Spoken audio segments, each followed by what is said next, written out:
It's my feel-good breakfast show.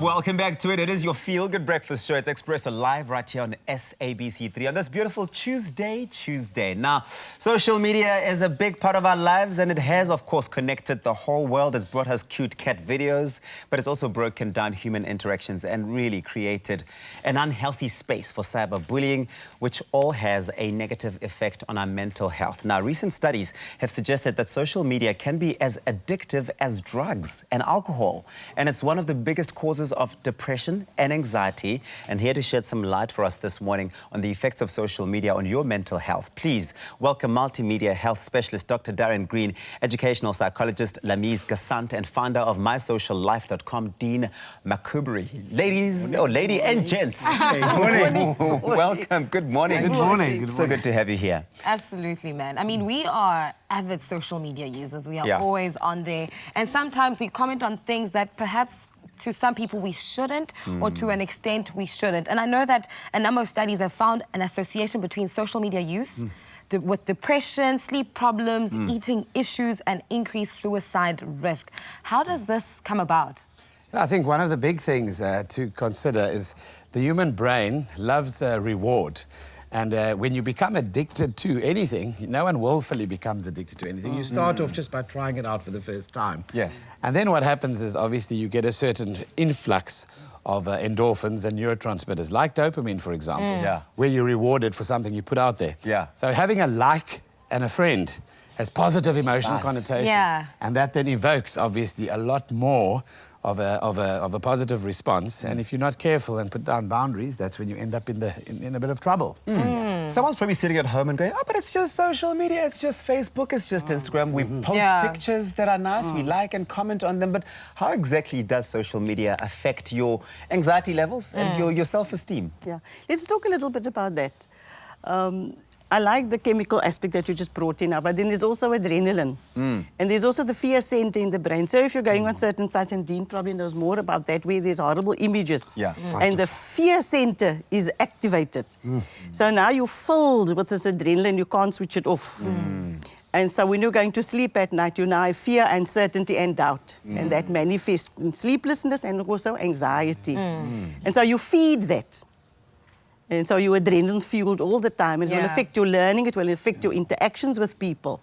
So you're just on edge all the time. But we're only not just seeing pretty pictures on social media. I mean, it's a whole day of stories. We're seeing horrific car accidents. We're seeing pictures of dead people, children being abandoned. It's a lot. And I mean, based on that, based on also what you just said now, it does disrupt your sleeping patterns. Would you then link that to depression and anxiety? I think it's like extremely complex. With what we do, we are in schools, we're teaching grade 4 to 11 learners. We teach them 10 different hours of social media and online safety training. And I think sleep does play a component. I think when you're worn down, essentially you can feel a little thin and feel a little sensitive.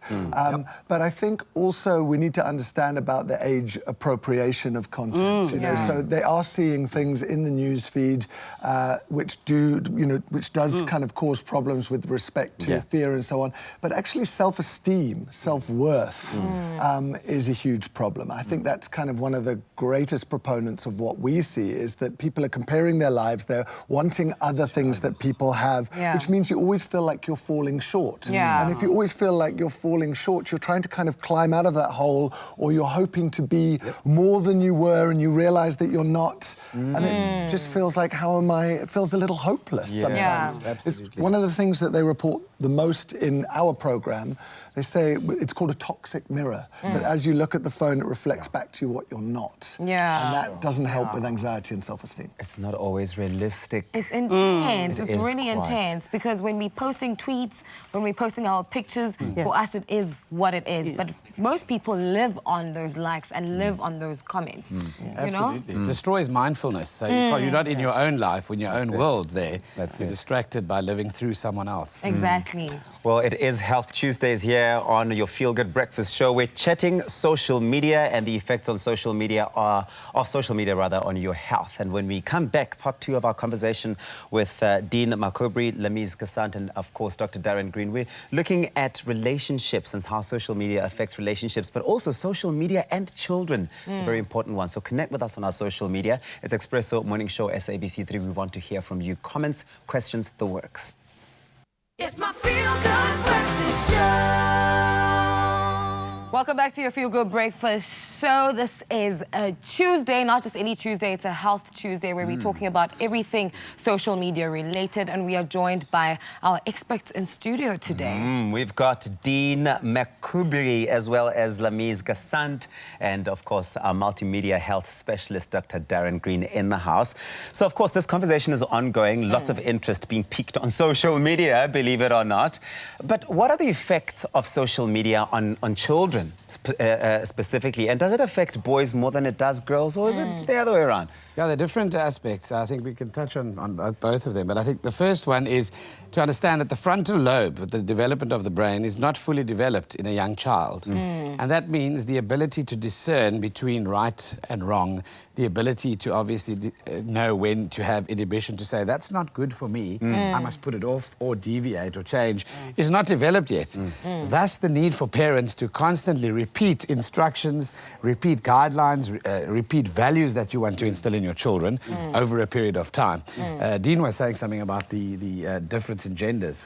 Yeah, I mean, some of the data shows that girls are 35% more likely in order to experience something difficult. I actually believe that, between the ages of 6 to 18, depending on when your children are online, there is some inevitability around being tricked or catfished or fished or flamed or trolled or whatever there may be. All these different terminologies, all the things that can happen to you online, I think there's an inevitability. But for girls, they say that it's a 35% greater likelihood or kind of more frequency, simply because of the nature that they're actually, at certain ages, they feel a little bit more advanced than boys. They're a little bit more aware. They're a little bit more in tune.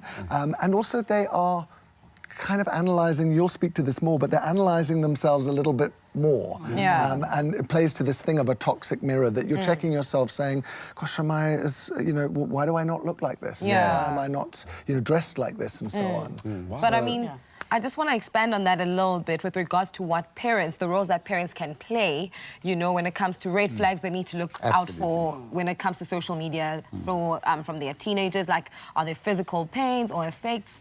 How does it work? Before we come to that, can we just say a little bit, are girls more affected than boys? So yes, I believe the research, but interestingly, in my practice, most of my clients are boys. So I have a 7-year-old, I told you, who throws a movie tantrum when his mother takes the iPad or the smartphone away from him. And the only way they can get him to do his homework or to do even a chore around the house is to bribe him with time, with the iPad or the smartphone. And then I also see a lot of grade 4s, 11-year-old boys who exhibit signs of anxiety also and aggression. And if you go a little bit deeper into their life, worlds are so small, they have no hobbies, they don't belong to any clubs. So, they're spending a lot of time behind closed doors on social media. And as a result, the phone becomes the outlet, becomes the club, becomes their universe. And parents are really busy, so they're not supervising the time or the content. Which will lead us obviously to a discussion where we look at what can we actually do as parents. I mean, those are the red flags, I suppose, that you, as a parent, you need to look out for. Yeah, I mean, I think there's something really interesting. I went to a very interesting gaming talk, and they'd brought both the parents and the children together, and they got them to talk to each other. And the parents said, this is what I want you to understand about how I feel about what it looks like when you're gaming.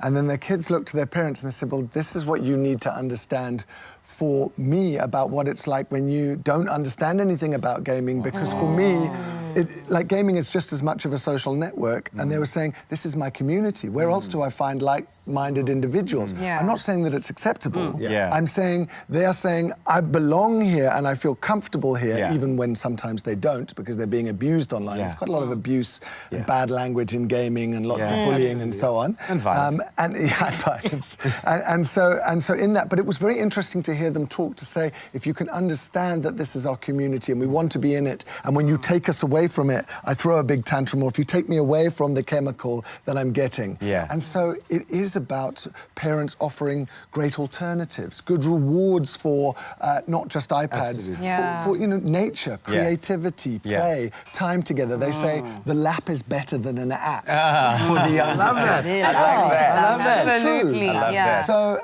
I think time is the thing. You were talking about sometimes the absence of parents is a huge challenge.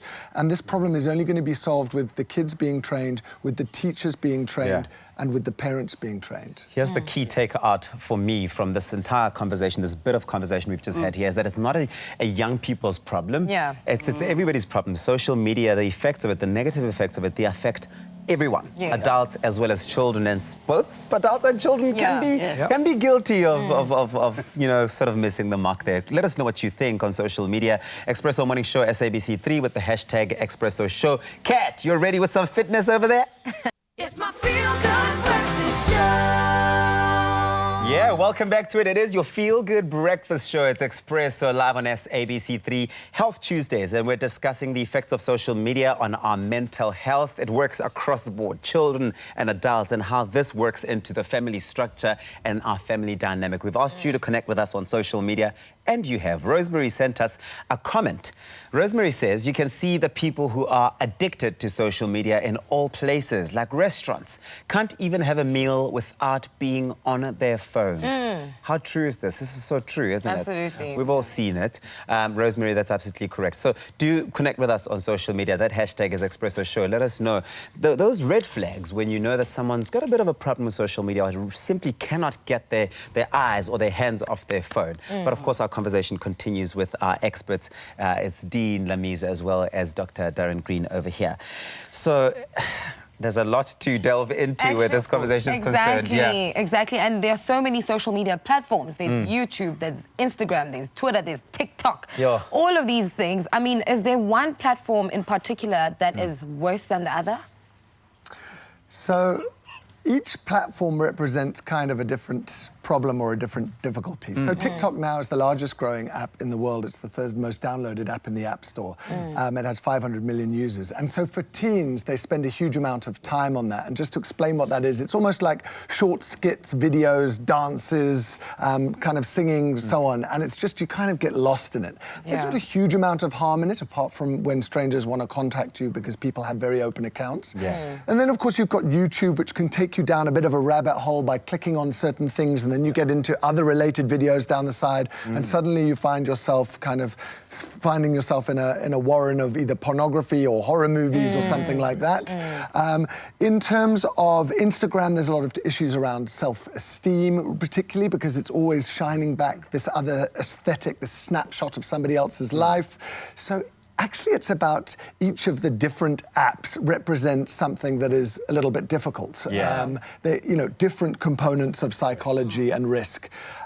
I think for parents, one of the really key things that they can do is to set up a monitoring system on their child's device, depending on the age. The older ones don't want to be monitored, and that's going to be up to you. But they can do that very simply by either downloading the app, Screen Time, or actually going into the Apple settings, just click on the little settings thing, and then look at Screen Time there, and you can set up family sharing. So what you can do is you can put in your child's name, and then you can see, 3 hours on TikTok. I'm going to check you out. Or alternatively, there's another app which is very famous around the world called Custodio, which actually allows you to control the app, where you can choose when their downtime must be. You can shut their phone off or their iPad off, and you can put limitations on certain apps and so on. So Both screen time and Custodio are excellent tools. Yeah. Sorry, the final thing I just wanted to say, also in settings, is privacy.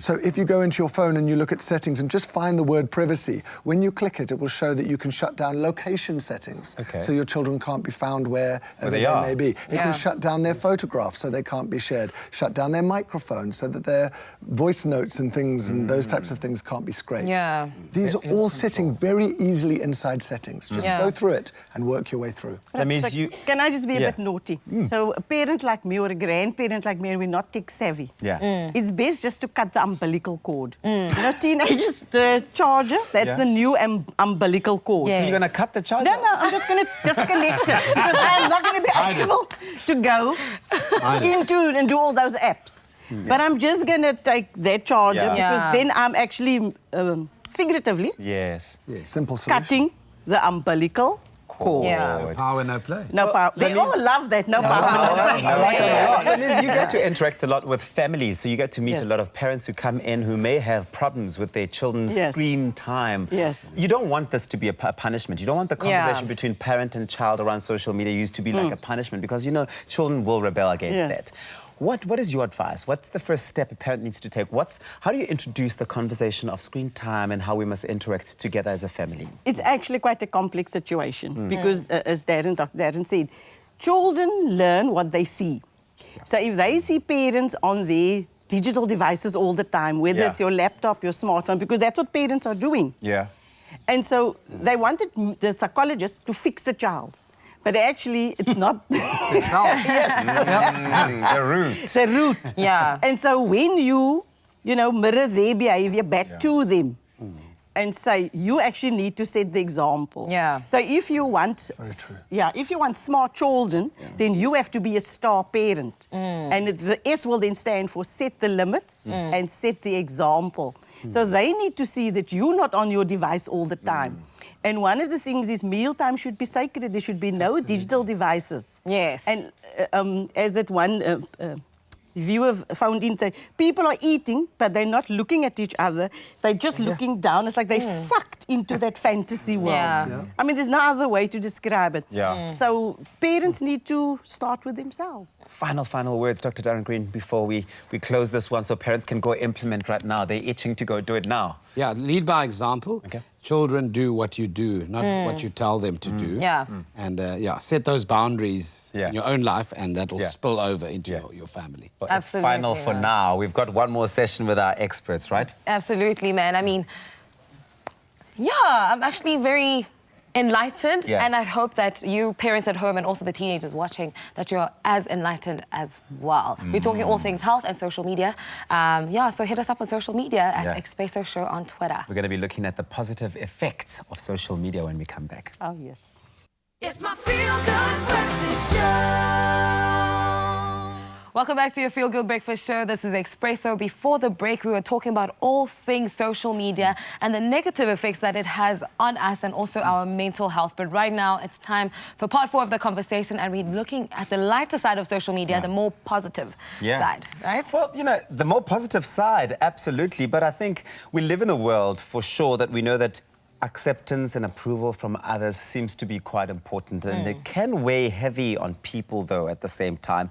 And there's a concept of a digital detox. What exactly is a digital detox, guys? And when should we be taking one? When do you do it? On the weekends, at night, in the afternoon, in the morning?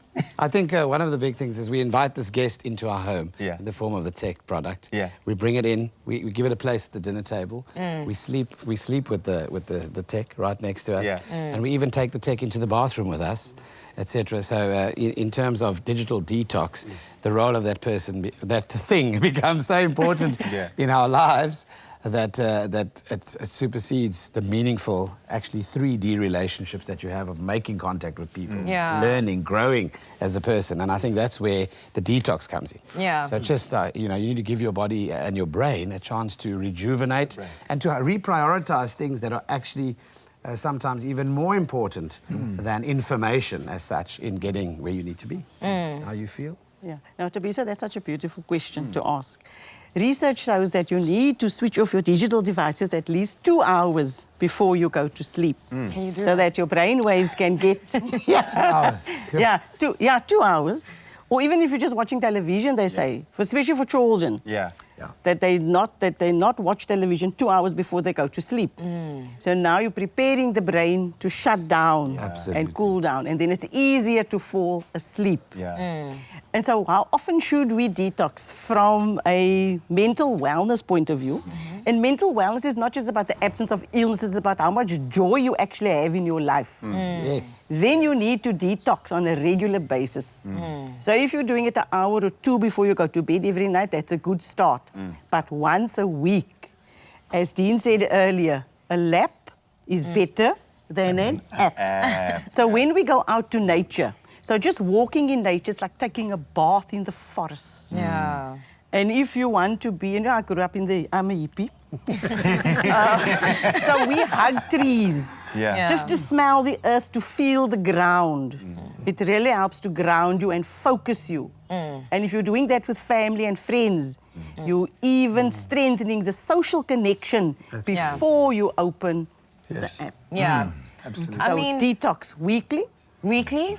Can you do that? 2 hours before sleep? Absolutely. We'll try it out tonight. Tonight is the Are night. you sure? I'm leaving it here. I'm not sure. I think the belief in it. Yeah. The belief. But Yeah. I mean, we've been focusing so heavily on the negative when it comes to social media. With technological innovations happening, what are the positive sides to it? So I think, you can go first. Okay.